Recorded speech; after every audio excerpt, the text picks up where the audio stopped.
السلام علیکم ورحمۃ اللہ۔ شیخ صاحب، میرا سوال یہ ہے کہ شیطان انسان پر کیسے حملہ کرتا ہے؟ قرآن و حدیث کی روشنی میں وضاحت فرما دیں۔ اعوذ باللہ من الشیطان الرجیم ثم لآتینہم من بین ایدیہم ومن خلفہم وعن ایمانہم وعن شمائلہم ولا تجد اکثرہم شاکرین۔ رسول اللہ صلی اللہ علیہ وسلم پر اللہ تعالیٰ نے وہ راز آشکار کر دیے، پچھلے خطرات اگلے خطرات سب باتیں واضح کر دیں تاکہ ان کی امت ان سے بچ سکے۔ اللہ تعالیٰ نے ابلیس کا آدم علیہ السلام کے ساتھ قصہ بہت جگہوں پر بیان کیا ہے۔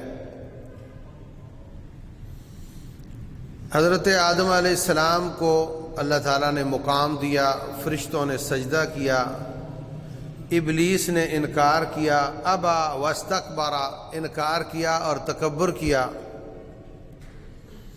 اللہ تعالیٰ نے آدم علیہ السلام کو جنت میں ڈال دیا،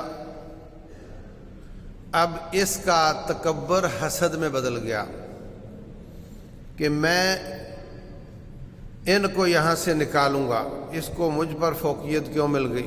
وسوسہ ڈالا، غلطی ہوئی، آدم علیہ السلام دنیا میں آ گئے۔ اب اس کی کوشش ہے کہ یہ دوبارہ نہ جائیں۔ اللہ تبارک و تعالیٰ سے مہلت مانگ لی، اللہ تعالیٰ نے مہلت دے دی۔ کہتا ہے ثم لآتینہم من بین ایدیہم، یا اللہ میں آگے سے حملہ آور ہوں گا، پیچھے سے حملہ آور ہوں گا، وعن ایمانہم، سیدھے ہاتھ سے، الٹے ہاتھ سے، ولا تجد اکثرہم شاکرین، قیامت والے دن تیرا شکر کرنے والے، تیری بات ماننے والے اکثر نہیں ہوں گے۔ اور جو اللہ کا بندہ ہے وہ اللہ کا ہے، جو اللہ کا نہیں وہ ابلیس کا ہے، کیونکہ مقابلے میں وہ ایک ہی آیا ہے اور کوئی ہے نہیں۔ کوئی قبر کی عبادت کرے، کوئی شجر کی کرے، کوئی حجر کی کرے، کسی کی کرے، وہ جو رب کی نہیں وہ ابلیس کی ہے۔ اللہ فرماتے ہیں الم اعہد الیکم یا بنی آدم الا تعبدوا الشیطان، اے آدم زادو میں نے تمہیں کہا نہیں تھا شیطان کی عبادت نہ کرنا، وہ تمہارا دشمن ہے۔ وان اعبدونی، میری عبادت کرنا، ھذا صراط مستقیم۔ تو آپ جانتے ہیں کہ اس وقت غیر اللہ کی عبادت تو ہو رہی ہے، مگر شاید ہی کوئی ہو جو کہے میں شیطان کی عبادت کرتا ہوں۔ اللہ فرماتے میں نے کہا نہیں تھا شیطان کی عبادت نہ کرنا۔ تو کینڈیڈیٹ ایک ہی ہے اللہ کے مقابلے میں، جو رب کی عبادت نہیں وہ سب شیطان کی ہیں۔ تو شیطان ہمیں دوبارہ جنت میں جانے سے روکنے کے لیے اور اس امتحان میں فیل کرنے کے لیے کئی جال پھینکتا ہے۔ بچہ پیپر میں بیٹھا ہو، اگر کوئی ایسی وجہ بنے کہ اس کا پیپر ہی کینسل کر دیا جائے تو یہ کوشش ہوگی کہ اس کا پیپر کینسل ہو جائے۔ اگر کینسل نہیں ہوتا تو یہ صحیح جواب نہ دے، اگر صحیح جواب دیتا ہے تو پھر یہ جواب دے ہی نہ۔ اگر وہ خالی پیپر پکڑا دیتا ہے تب بھی فیل ہوگا، اگر فضول باتیں لکھ دیتا ہے تب بھی فیل ہوگا۔ اچھی باتیں صحیح جواب لکھے تو پاس ہوگا۔ تو اس کے کئی سٹیپ ہیں۔ پہلا سٹیپ یہ کہ انسان سے شرک کروا دیتا ہے، شرک ہو گیا، سارے عمل ضائع ہو جائیں گے۔ اب اس کی نمازیں خراب کرنے کی ضرورت نہیں، اب اس کو وسوسے ڈالنے کی ضرورت نہیں، بڑا سیدھا ہو کر نماز پڑھ رہا ہے، ادھر ادھر نہیں دیکھتا، بڑی توجہ کے ساتھ، لیکن شیطان کو پتہ ہے کہ اس کی عبادات قبول ہی نہیں ہونی۔ کیسے ضائع ہوتی ہیں؟ مختصر طور پر لا الہ الا اللہ، اللہ کے سوا کوئی عبادت کے لائق نہیں، جو اللہ کے سوا کسی کی عبادت کرے گا اس کے سارے عمل ضائع ہو جائیں گے۔ دوسرا حصہ محمد رسول اللہ صلی اللہ علیہ وسلم، جو ان کے طریقے پر عمل نہیں کرے گا، جو وہ جواب لکھے گا جو سوال میں ہے اس کو نمبر ملیں گے، جو ایسے سوال کا جواب لکھے گا جو سوال نمبر پیپر میں ہے ہی نہیں اس کو جواب، اس کو کوئی نمبر نہیں ملے گا۔ تو اگر نبی صلی اللہ علیہ وسلم نے وہ کام بتایا ہی نہیں یا وہ طریقہ نہیں بتایا، اس پر عمل کرے گا تو بھی کوئی نمبر نہیں ملے گا۔ تو شیطان کی پہلی کوشش یہ ہوتی ہے کہ اس سے کوئی ایسا کام کرواؤ کہ جتنی چاہے دوڑتا رہے، پیسہ لوٹاتا رہے، صدقے کرتا رہے، دن رات محنت کرتا رہے، مگر کسی کام نہ آئے۔ اللہ فرماتے ہیں عاملۃ ناصبہ تصلی نارا حامیہ، عمل کر کر کے تھک جانے والے پھر بھی آگ میں جائیں گے کیونکہ ان کے عمل ضائع ہو چکے ہوں گے۔ تو پہلا جال وہ پھیلاتا ہے کہ کوئی عبادت کرے تو نبی کے طریقے پر نہ ہو، عبادت کرے تو غیر اللہ کی کرے۔ اگر اس میں وہ کامیاب ہو جائے تو اگلے سٹیپ وہ نہیں کھیلتا اس کے ساتھ، وہ انرجی ضائع کرنے والی بات ہے۔ اگر کوئی اس پر سٹرکٹ ہو کہ نہیں میں تو صرف رب ایک کی عبادت کروں گا اور اس کے برابر کسی کو نہیں سمجھوں گا، اور میں نبی صلی اللہ علیہ وسلم سے پوچھ کر عبادت کروں گا، اپنے طریقے ایجاد نہیں کروں گا، تو پھر وہ اگلے سٹیپ پر وہ اس کی نیت خراب کرنے کی کوشش کرتا ہے۔ طریقہ بھی نبی والا ہو، عبادت بھی خالص اللہ کی ہو، بس بیچ میں وسوسہ ڈال کے نیت خراب کر دی۔ جس عبادت میں نیت خراب ہوئی وہ عبادت ضائع ہو جائے گی۔ میں اس لیے خدمت خلق کروں کہ لوگ کہیں واہ بھائی واہ، لوگ کہیں، لوگوں سے کہلوانے کے لیے، اس لیے میں لمبا سجدہ کروں کہ لوگ کہیں بڑی اچھی عبادت کرتا ہے۔ یہاں یہ دوسرا سٹیپ پہ ضائع کر دیتا ہے۔ اگر اس میں بھی کوئی اپنے اوپر جبر کرے، اپنی نیت کو سیدھا رکھے، پھر ٹیڑھی ہو پھر سیدھی کر لے، تو پھر اگلا سٹیپ اس کا یہ ہوتا ہے کہ اس کو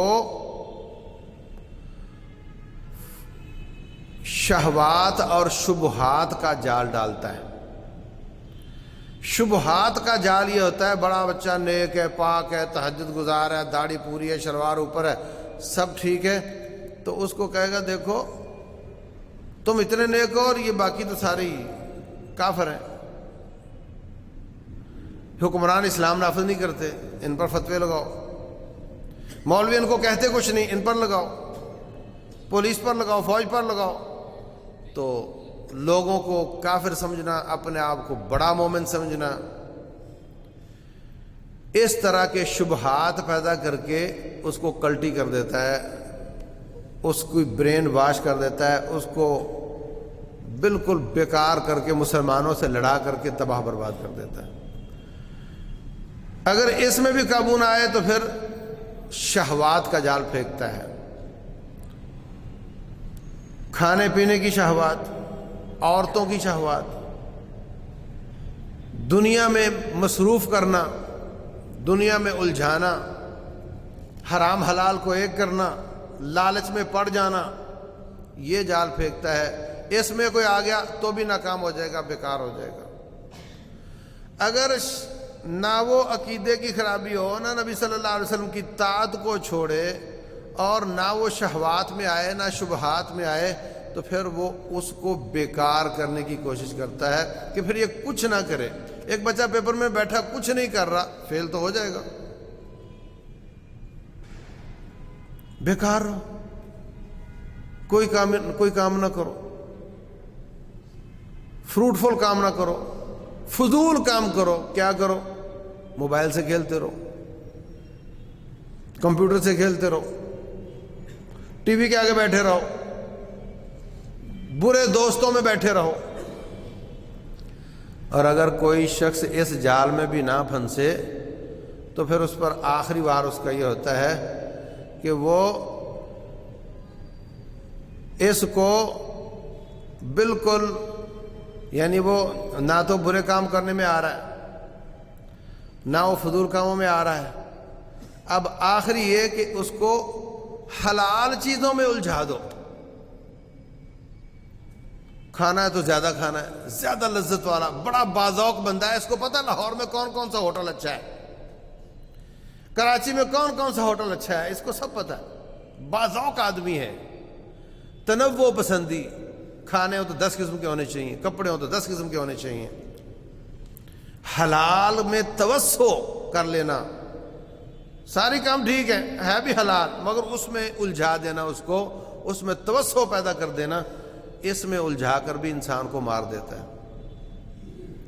رسول اللہ صلی اللہ علیہ وسلم فرماتے ہیں کیف انعم، میں ناز و نعمت میں کیسے رہوں، وقد التقم صاحب القرن القرن، جس نے سور پھونکنا ہے، جس سے زمین و آسمان کی تمام مخلوق تباہ ہو جانی ہے، اس نے وہ سور اپنے منہ میں لیا ہوا ہے، اور رب ذوالجلال کی جناب کی طرف وہ ٹک ٹکی لگا کر دیکھ رہا ہے، کانوں کو اس نے متوجہ کیا ہوا ہے کہ کب آرڈر ملے اور کب میں سور میں پھونک دوں، اور میں حالت تو یہ ہے تو میں نخروں میں کیسے رہوں، میں نخرے کیسے کروں، مجھے نخرے سوچتے ہیں، اور اسرافیل نے منہ میں سور لیا ہوا ہے۔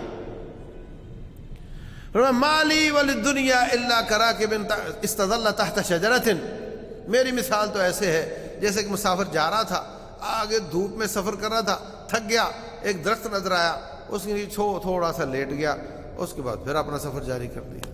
یہ دنیا ایک درخت کے سائے کی طرح ہے۔ فرمایا عبداللہ بن عمر رضی اللہ تعالیٰ عنہ کو، کون فی الدنیا کأنک غریب، دنیا میں ایسے رہو جیسے مسافر ہوتا ہے یا کوئی اجنبی ہوتا ہے، 4 دن کے لیے آیا ہوا ہے، یا بالکل ہی جا رہا ہے، گزر رہا ہے، یا پھر آیا ہوا ہے ہفتہ 10 دن کے لیے، اس کی طرح دنیا میں رہو۔